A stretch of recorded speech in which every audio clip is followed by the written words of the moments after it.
Voiceover Social. Hello, Mrs. B. Hello, Rob. Happy wedding anniversary. It is, isn't it? Will be when this goes out. Yes, the day that this podcast is released is our 25th wedding anniversary. I know, I was a child bride. Good Lord. I feel happier about... I should feel happier. Sorry. Yay! What marriage?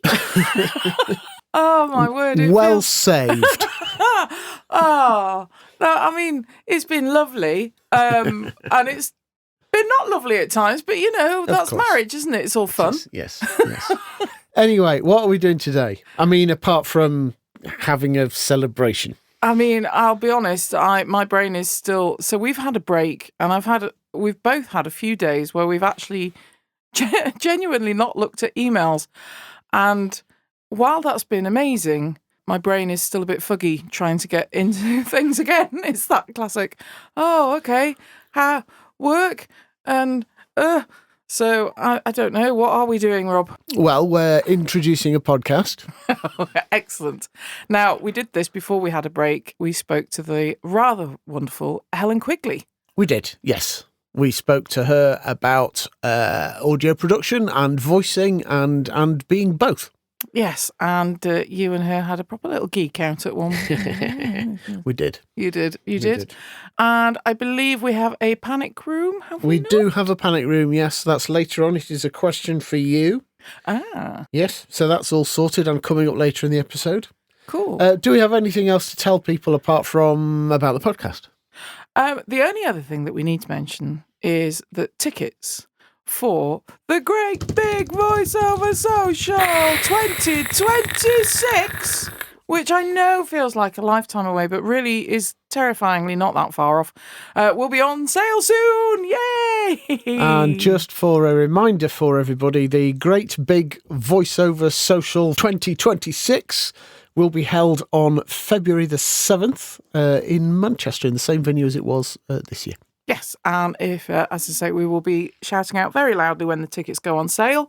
If you want to be first in line, there is an early bird discount this year. Get on our email newsletter list. And also, if there's anybody looking to sponsor, we will be sending out the sponsor pack as well. So if anybody would like to support us in that way, then you would be very welcome. We have a few little changes. Some things we kept the same, something like the pies. High demand for the pies. And there are a few little surprises that we shall be announcing very soon. It's all very exciting. Yes, indeed. And if that is all we have to say, then... Let's chat to Helen. Let's chat to Helen, because she may say something worth listening to. So, hi, Helen. It's so nice having two of us on here. Hi, Helen. This is going to make things quite confusing, isn't it? Oh, this is going to get very confusing. Which one's going to... Just think about how I'm going to name my bloody edit tracks in Pro Tools. Well, let's launch into... Could you introduce yourself, Helen? If I say it, it's a lot easier than Rob saying this. Could you introduce yourself and tell us a little bit about who you are and what you do?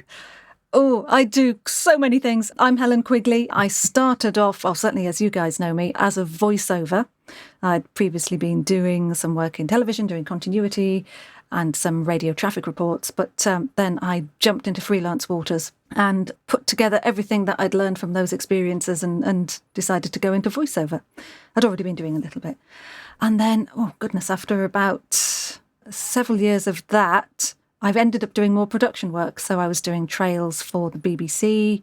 I was dabbling in podcasts. I started moving into doing audio drama, and people would be throwing edit work at me quite a bit. So I ended up doing a lot more production and a lot less voicing. And good old AI, I think, came along and took a fair bit of my nice voice, inoffensive style reads and doing them on its own. And at that point, I was moving into more podcast and production work, radio production work generally. So I've kind of got multiple strings to my bow at this point. And at the moment, I'm working on a number of podcasts, 2 audio dramas, and inexplicably, having said I'm not doing very much voiceover work, I've had several in the last 3 weeks, which has been a bit of a shock, especially since it's been new clients and kind of work that I don't normally do. Nice. So that's been a pleasant surprise, yeah. And you couldn't remember where you put your microphone. Well, I've got 2, so I do. They're like children, I've got a favourite.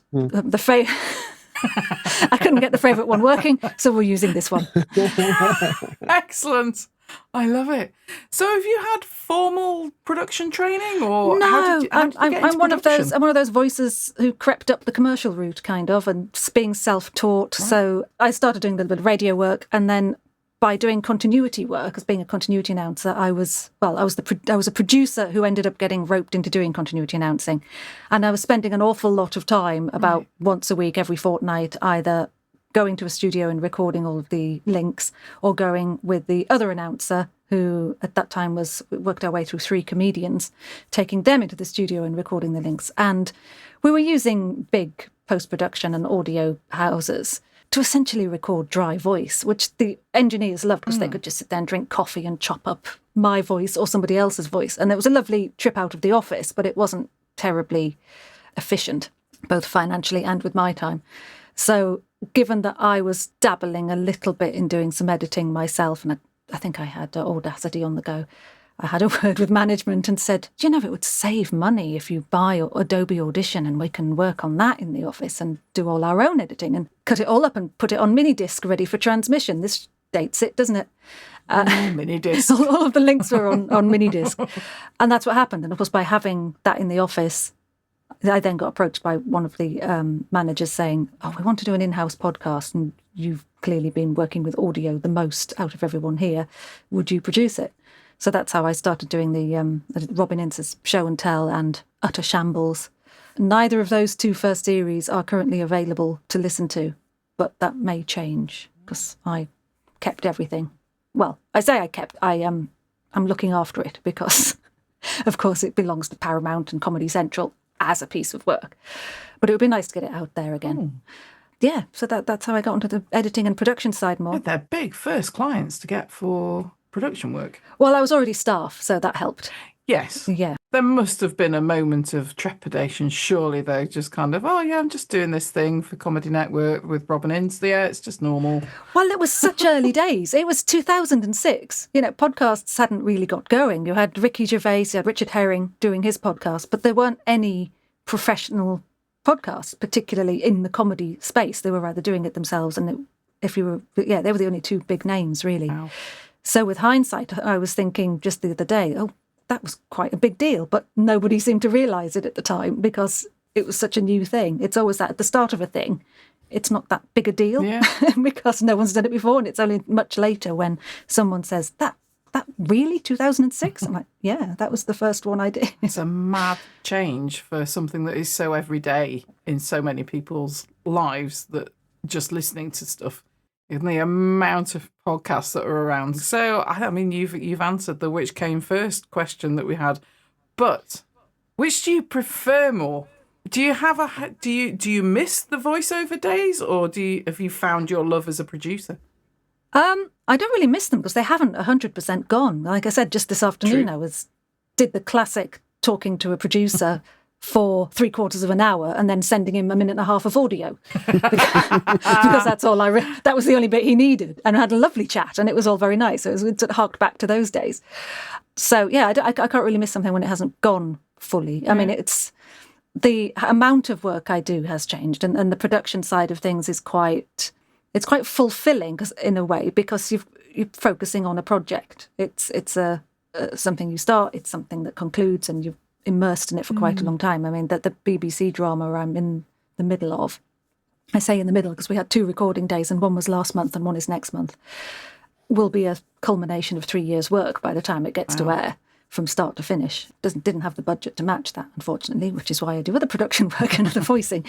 But in terms of investment and passion for it as a medium, then I really like the production. But I am conscious that my day rate for production is exactly the same as my hourly rate for voiceover, which can be a little bit galling when it's a beautiful day and you're sitting here doing what I call reverse Tetris, because instead of putting blocks of sound together, I was breaking them all up and separating them out on the multi-tracks.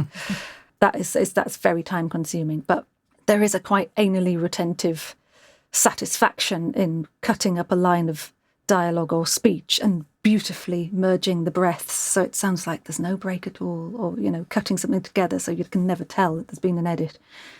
Is that just me? That might be me. No, I think, editing is incredibly geeky, but can be incredibly fun. If you can manage to kind of salvage someone's, I'm going to say something really controversial now. If you can manage to salvage someone's terrible performance into and make it something which is listenable, broadcastable, whatever it's going out, it's a great thing. If you don't have to ring the voiceover back up and say, can you just do that again for me or whatever, then, it's ace. It's really, really lovely. It's got pros and cons, hasn't it? Because on the one hand, you've edited a brilliant performance out of them, but on the other, you're kind of wishing they'd got it right the first time. Yeah, yeah. I mean, it's not always them getting it right or wrong the first time. It's just, mistakes happen. Sometimes the script will change and, the client will come and say, oh, can we just... And you go, yeah, I can, because I can edit. And sometimes, certainly with drama, you might use one delivery of a line from one take and a different delivery from the third take. Yeah. And it still all makes sense. They just didn't use both of the inflections or read that you were looking for in one take. So, but that in itself is really satisfying when you go, yes, I've got that sounding how I want. Yeah, just getting that performance that you want. And I think this is something which is an interesting kind of question about the artistic process of the whole thing. Your writer will write a script and they'll have something in mind for it, and this is how it's going to happen, and then they present it to the actors and they have a different interpretation of the words and the flow and everything else, and then it goes to the editor / producer / whoever, and they have essentially final say on exactly how it all actually comes together and actually works. And I think, yes, as an editor, as that kind of side of production stuff, it can be very dry, very boring, very geeky. But actually, when you do get something which is actually kind of an artistic piece of work that you are working on, then you are very much a part of that creative process. And sometimes, as I said, the last link in the chain in that creative process. And then, you can have all the fun in the world. I mean, I am conscious of the responsibility I have on one of the podcasts that I do, which is a history podcast. And I've taken a couple of the sessions when the producer wasn't around, but I'm mainly the edit producer. So she'll do the script, she'll do the research, she'll sort out the guests, she'll do the research calls, do the session, and all of the audio goes into a folder that I download. And apart from the script that she's given me as the same as you sent me, a conversation starter and bits of detail to talk about. It's up to me how it's all cut together, and I make the editorial decisions on what goes where. And fortunately, no one's complained yet. So how does it differ with podcasts to audio drama in terms of the production then, in terms of how you're kind of directed by the script, by what the voices do, and then the control that you have at the end of it in the production terms of creating this kind of creative piece? Does it differ? Well, the podcasts that I do versus drama is obviously the drama is entirely scripted. Right. It verbatim. Someone's going to sit and read that. It's a dramatic script. A podcast script is guidelines, and that's pretty much it. They're all chat based because those are the most marketable and most popular types of podcasts. There are audio drama fiction podcasts out there for everything from the fully funded, commissioned type of podcasts that the BBC Limelight strand, for example, is essentially a podcast strand for drama, all the way down to people who do it as a hobby and put it out as a podcast themselves, a group of friends who are keen on audio and keen on performance and keen on writing. The quality varies enormously, but you can find some really great stuff out of there that's been made either on a shoestring or with no money at all. Equally, there's some really glossy, high-end audio drama that personally I'm not a fan of. So it's very, very subjective, but it's all valid. But yes, in fact, all of the podcasts I do are interview-based podcasts. But in terms of how, I mean, it's usually they're quite linear. I don't know if you find this with yours, but that nearly everything happens in a linear fashion. But very, very occasionally there'll be a chunk of discussion after everyone's gone, we've stopped, we've finished, and then everyone actually says the interesting stuff when you say that you've stopped. So that chunk might get moved back further in the conversation or switched around to fit better. I prefer it when it's linear. It's much easier. You've got to hold a lot of stuff in your head if you're moving blocks of speech around, and it still needs to make sense. Yeah, or write notes as everyone's talking, which is just dull. because that means you've got to listen. Because I edit a couple of corporate podcasts, and I have difficulty actually listening to them. Mm-hmm. Fortunately, you don't really have to take much in when you're editing. You're just kind of looking for vocal imperfections that need taking out. So, I can't tell you any more about these particular corporate subjects after editing them for however many months than I could before I started editing them. But yeah, if you've actually got to sit and listen so that this block needs to go there and all the rest of it, then it makes it more tedious. Yeah, I find it's one of those getting into the flow things that I will hold one piece of information in my head and then it will move. Yeah, it's almost like there's mental markers, but like you, there's been some very corporate dry stuff that I've edited. I've been lucky recently. The ones I'm currently doing are generally pretty interesting, and I've learned all sorts of interesting things. I'll be great at pub quizzes as long as it's about history or the Antarctic. I'll be fine. I don't necessarily find that as sort of from a production point of view, is when we've been talking with a lot of voiceovers and voice actors and stuff while doing these podcasts, they, even the ones who get like the corporate stuff, say, oh, well, I know everything about such and such and whatever it is now. But for me, as a producer, I'm not taking in that information because I'm not having to kind of make sense of it in the same way that a voiceover does. All I'm having to do is, as I said earlier on, is just take out those imperfections. And so I'm not listening to the words, I'm listening to the sound of it all. And so I've edited some incredible stuff, really. Theoretically, I should know how to take a nuclear power station to pieces, but I can't. Theoretically, I should be able to treat cats for cancer, but I can't because I don't listen to the bloody words.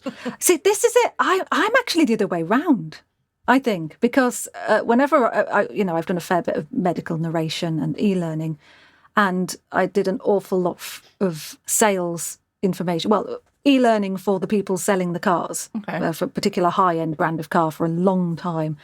I couldn't tell you how to wind the windows down in one of these cars, but because I was reading it and then just editing it and sending it off.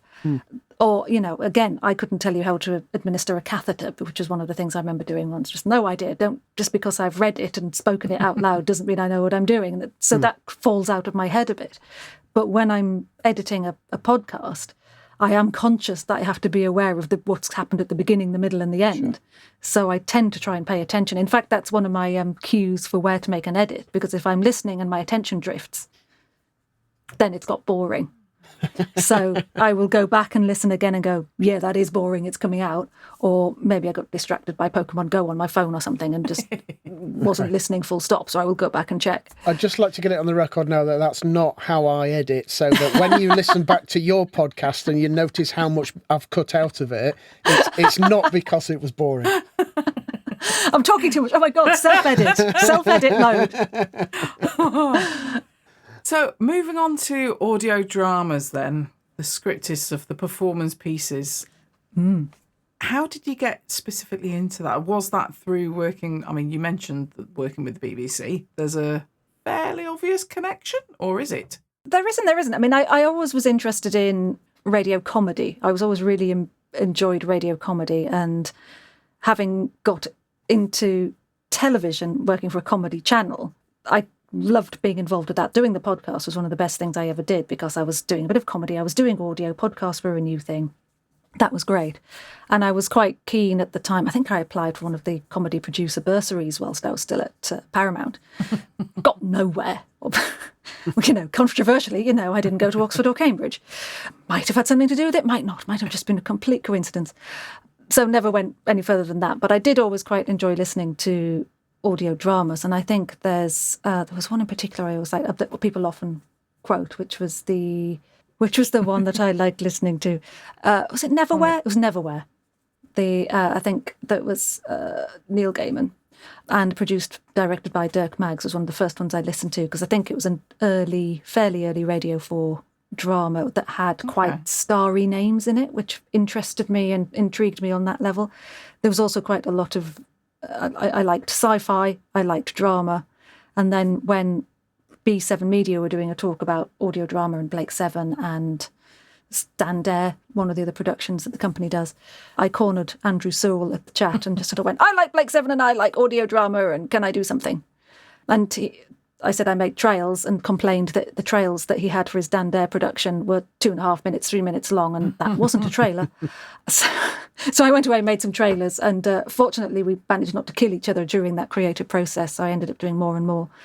And now I've got quite a few now. So, and being a supplier to the BBC then meant we could pitch to the BBC, go through the commissioning process, the multiple rounds of pitching.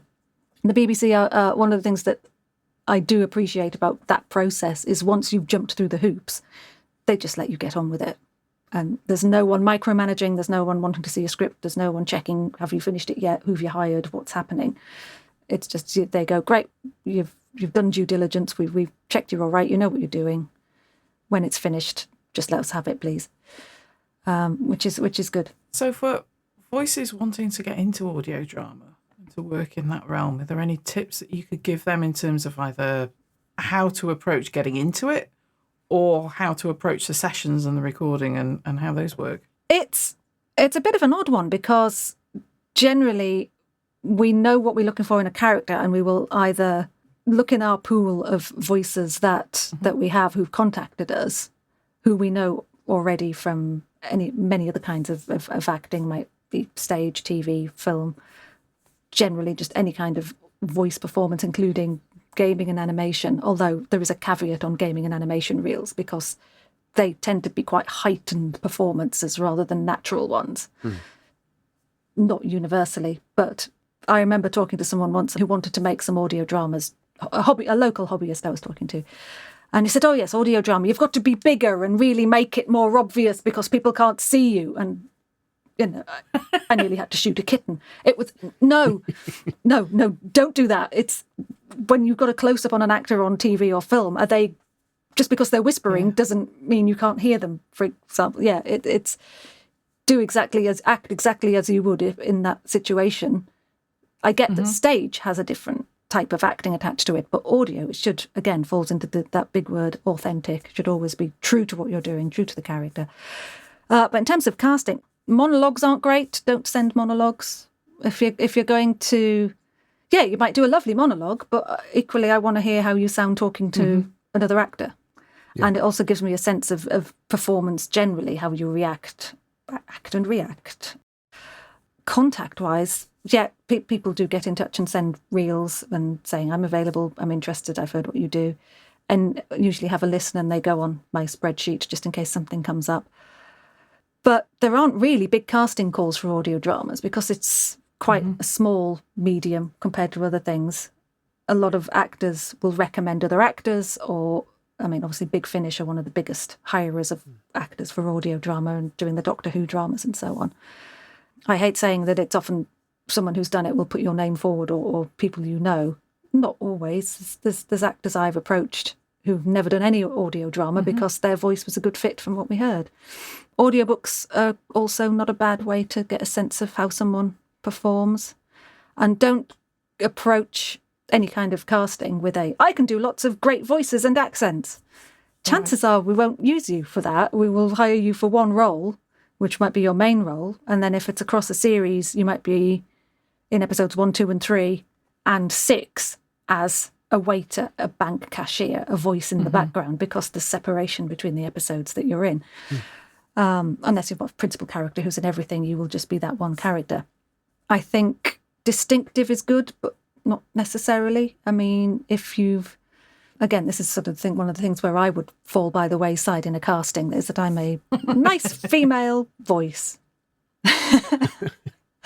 And if you cast 4 or 5 nice female voices, all with the same accent, it's going to make it difficult in a dramatic scene to make, I can hear someone else is talking, but I don't know what character they are because they sound fairly similar to each other.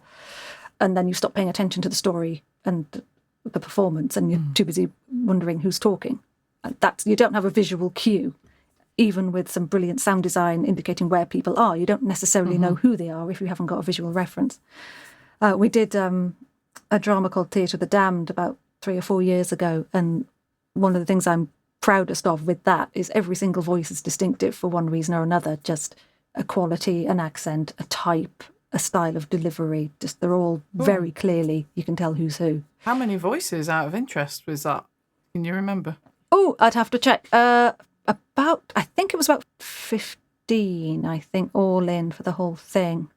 Yeah, I mean, it might have been not quite 15, but certainly at least 10. We definitely had at least 10.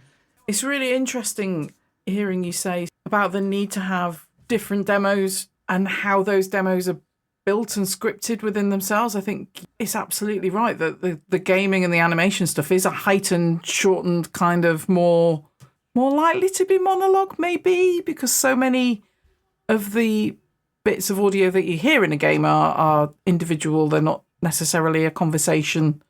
Yeah, and I think audio drama reels where you're talking to another actor are the hardest ones to make, really. You're not just going into a studio and reading a script that's either been prepared for you or you brought it in yourself, or clip-based stuff of work you've done, great. But if you've never done any audio drama, it's a very hard thing to mock up.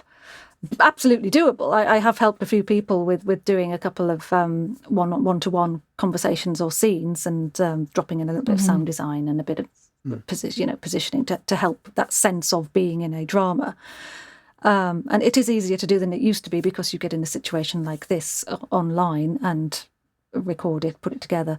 But it's certainly more time-consuming to do than recording a commercial, recording some e-learning, recording some IVR by yourself and creating it that way. And obviously the best examples are examples of actual work. Yes, how if you haven't got the work, again, you can't get the actual work. The joys of that chicken and egg. Yeah, there's only a certain amount of mocking up at home or in another studio you can do with audio drama. There are, I'm not sure if they still do it. There's a few bursaries and awards that the BBC do, and I think there is even still the audio drama company that they have, but that's small and quite difficult to get into, I think. And I've worked with people who've been part of that company, but not everyone does. But it's fundamentally, if you're a good actor, you can be a good audio drama actor. So talking about the BBC and their funding, I'd be surprised if anybody who was vaguely interested in audio drama hadn't heard about the BBC's cuts to that department. What do you think the future of audio drama is? I know this is like a crazy big question, kind of that you probably can't answer. But where do you see it going? What do you see happening with it's really tricky because the BBC used to have 600 hours of audio drama. That's now down to 300. Radio 3 have cut it completely while at the same time introduced the new 90-minute drama, which essentially for play, like new plays for on the radio as audio dramas. They haven't, I don't think that's actually started yet or is in process, so I don't know much about it. But certainly the commissioners of audio drama are few and far between. So you have Audible, you have the BBC, there's a few American companies that commission. But again, you've got to get your work under their noses. And that in itself is quite difficult, even with full commissioning rounds. I don't think it has a huge hit on the consumer. I mean, Radio 4's audience is skewed quite old generally, and that age group always enjoys audio drama. The younger listeners definitely are more engaged with podcast fiction, which is essentially the same. It's essentially the same thing. Of course, it's drama that you listen to, so it is audio drama. There, like I said, there's plenty of that about at the moment, especially fantasy-led, true crime-based, all of the things that are popular with podcasts generally. But what sort of future has it got? I'd like to see more of it because it's such a good way of getting a story across. I mean, the number of times I've heard the phrase, the pictures are better with radio. You can have big-budget drama without a big budget because a family drama set in a 3-bed semi will cost the same as a family drama set on an estate in the country in Elizabethan times where they breed unicorns. It's the limits are your imagination with audio. And actually, that's part of the fun of it. Some of the most enjoyable radio comedies, especially Radioactive was a good example, where they played around with the medium because you couldn't see them. You could make jokes that only worked in audio, and I loved that kind of stuff. So, yes, I think it still has a place. It's still always going to be there. It would just be nice to see it a bit more supported. I mean, what I still think that there's, with all of the podcasting that's around with companies using podcasting to sell their brand, I think there is definitely a market that if companies were brave enough to take the chance for branded audio fiction. And there's a few of them around that were very, very successful. But, I mean, look, at Barbie is branded drama. Yeah. The F1 film with Brad Pitt from Apple is a branded drama. But it's being brave enough to do it and make not the story not necessarily about what your company makes, but about it relevant to the values of that company. Surely those are the things that sell things, though. The experience is what people buy into. Yes, but that is part of the danger because they want to see a return. They want to see a financial return on what they've put money into. But what a branded drama would give you is recognition, and if people buy into the values that you are selling in the podcast drama, in the audio drama, that's going to make your brand so much more recognisable and potentially give it a worldwide audience. You could reach more people that way, spending a tenth of what you might spend on your Christmas campaign, and reach a lot more people and get the same response. But there wouldn't be a measurable financial return, and that's one of the risks. I wonder if there's any budding entrepreneurs out there. It was my idea. It was my... Yeah, I was going to say, quick, patent it. No, it has been discussed elsewhere. I've seen a few blogs, I've seen a few discussions about it, but it is you need a brand that's willing to take a little bit of that risk and potentially let go of the reins a bit with a story that isn't specifically about your brand, but would align with it. That's a fascinating idea, though. I do like that idea. But, chat podcasts are cheap, and you can always book a celebrity on a chat podcast. And very true. Very true. They're always going to take the easier route and the currently favoured route, but you never know. Well, let's hope there's a brave soul out there somewhere, a brave marketing department or a bored one. Sometimes that's just as useful. One that's sick of doing the same thing over and over again. Yeah, you've got to remember you're not making a 25-minute advert with it. It's actually... The listeners aren't idiots. They will know when they're being sold to. They can appreciate a sponsored buy. They can understand in association with. That bit's fine. But if you start crowbarring in references, your product placement in audio, it's just going to be, I'm being sold to, I'm not interested. It's a fine line to walk. Yeah. So with the corporate podcasts then, are they ever voiced by voices? No. I mean, occasionally you will get... This was read by an actor in crime dramas, for example. So voice actors will be used for those, where someone didn't want their voice used, or if there's a dramatised piece. But generally, no, not as not in a performance kind of way. Okay, final question. Have you got one tip for audio drama actors or would-be audio drama actors? You asked me that, and this came about from multiple audio drama sessions, and it doesn't matter how established an actor you are, whether you're just starting generally or have been doing it for years, top of your game or a household name. One of the things that actors find really hard to do is running in an audio drama, because you will hear their feet on the floor. It's just like it's your top tip: learn to run and talk without moving your feet. Without running. Yeah, because it's like, we need to do that take again because we could hear you stomping. Oh, you get my word. It's like, no, keep your feet on the ground, but do the running. Every time. Yeah, because that's normal thing to say. Yeah. But it does sound realistic. I mean, the scene that we were doing involved a walk and talk at high speed. Someone was going from A to B very quickly, and there was someone with him catching up and talking to him. Short of sending them out to run around the studio 3 times, they needed to sound like they were slightly out of breath and moving. And the first take you could hear on the track from coming up through the studio floor. So that's my top tip. It's very handy to be able to physicalise the movement without actually having your feet leave the floor. And it also ties in very nicely with the top tip that I quite often give people when they're putting their studios together, and that is get a bloody carpet. Yes. I don't want to know the answer to that. Why would you not put a carpet in?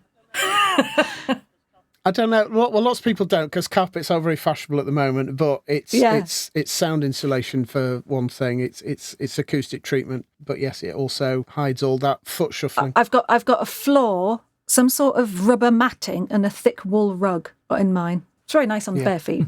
Thank you very much, Helen. thank you for joining us. And thank you very much for the other Helen as well, just because I don't want to feel left out. Oh, yeah. No, thank you. It's good night from Helen, and it's good night from Helen. And me. Yes, and the and other you one. as a side. And Rob, the other one.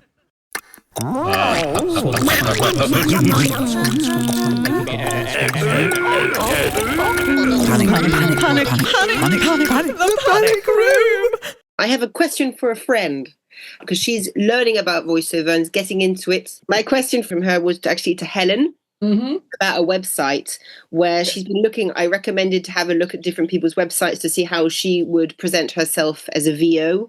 And I think she's aiming to do a lot of children's books because she worked in education beforehand. And she said she's not sure about having her photo up on her website. She's noticed a lot of people do because it can make it more approachable.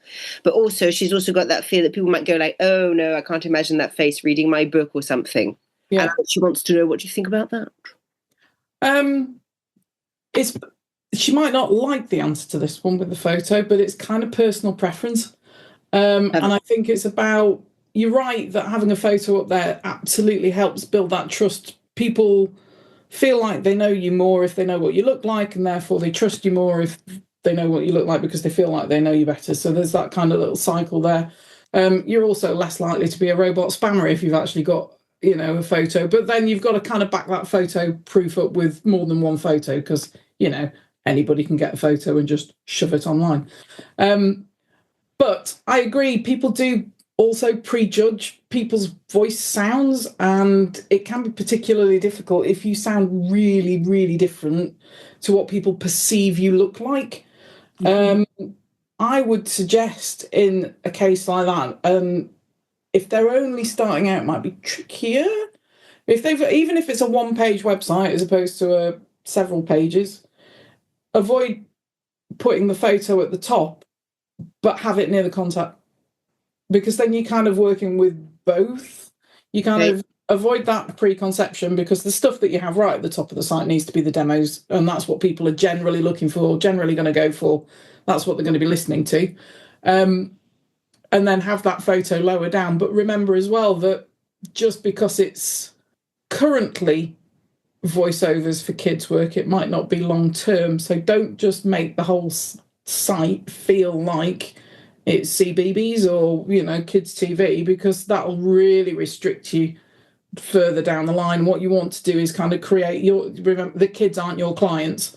That's the bit to remember. You can have that fun and that playfulness, absolutely go for it as much as you feel comfortable doing, but remember that it's not for the kids, it's for the adults hiring you to voice for the kids. And I think that can sometimes where people get a bit stuck with the website, with the branding side of stuff. But it's a funny one with photos. I mean, if you're going to put a photo on a website, make sure it's decent. I mean, it sounds like a really obvious point, but like I've seen people with, it's actually not so much VO, but I used to have to do a lot of ID badges for a former life, former client. And the amount of people that gave me pictures where they were either on a beach, they had a strapless top on, so it looked like they were naked in their ID photo because it was from shoulders up, so you couldn't see they had clothes on.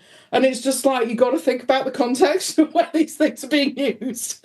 Yeah, so if it's a good photo, it doesn't have to be a professionally, you can get decent photos on your phone. Well, very nicely, it turns out that her husband also is a professional photographer. So I'm sure that's handy. Well, she's got no problem there then. I know, we've been talking for 2 weeks, and I'm pretty sure she'll be up and running by the end of the summer, and I'm just going to have to go work for her. Nice. You made me instantly think of those dating site photos when you talk about it has to be a good one. Yeah, just remember what's in the mirror behind you, that kind of thing. I mean, there's all sorts of... I thought no dick pics on your website. Well, okay, I shall make a note. Yeah. There's always those moments. It's like people selling clothes online and they forget that there's a mirror in the room, and they, have to be careful what's in the background of these things. Moving on from that, if the person wasn't comfortable in associating with their face with everything they do, would you still have a photograph on the business card so that people would remember you better? No. Fantastic. You've been listening to the Voiceover Social podcast, hosted by Rob B and Helen B from BEE. Sponsored by BEE. Voiceover Social. Thank you to our guest, Helen Quigley from hqvoice.com. And the socials coming up are Manchester on Saturday the 13th of September, Brighton on Thursday the 18th of September, the Pint and Rabbit online social on Friday the 19th of September, Kent in Canterbury on Friday the 26th of September, Humberside in Barton on Saturday the 27th of September, Paris on Saturday the 27th of September, and the Pint and Rabbit online social on Friday the 17th of October. All audio production by Rob B. Please like, subscribe and leave a review to help more voiceover people find us. And if you want to email us, it's listen@thevoiceover.com. See you next month.